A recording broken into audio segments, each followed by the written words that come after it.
Hi there, my name is Thomas and today I would like to talk to you about Tobi's newest device for Max for Live and Ableton Live, the MelodyTrigger Device.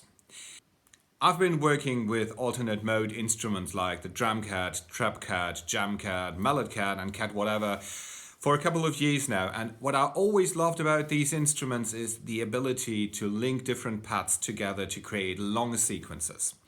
And now with this device from Tobi, it's possible with Ableton Live. This is more like a feasibility study than an actual piece, but I've taken Steve Reich's electric counterpoint, the third movement, because I was working on this with an ensemble, and I thought, well, you could do this more or less like a duo. The original piece is for one live guitar player and a tape consisting of up to 12 instruments, 12 guitars playing along. And what I've done here with this Ableton set is I've taken one sound which I really like, which is an Ableton stock sound, the ABS mallet or percussion tube sound. The Ableton set itself is divided into three groups. First of all, there are the instrument groups, which I've labeled G1 to G8, which are the guitars. And then we've got a routing group, a drum group, and of course the sound group. The first MelodyTrigger device is just representing the first bar, which is repeated all over again.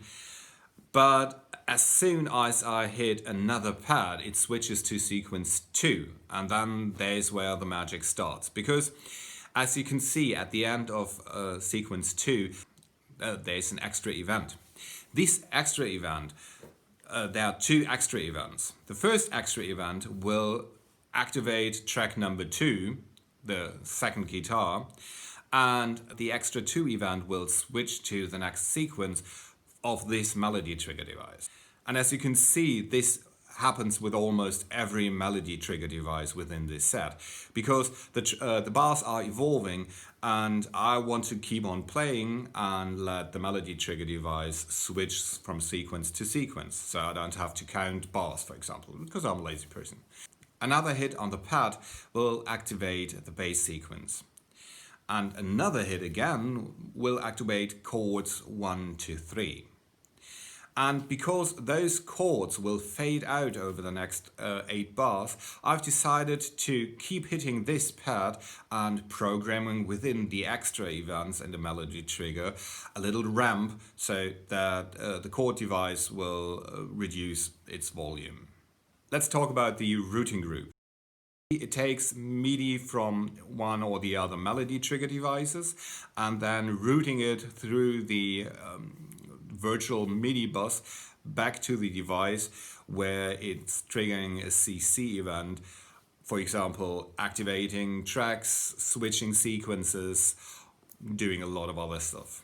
I did with the MelodyTrigger device. You should really get it. You will find the link down at the comments.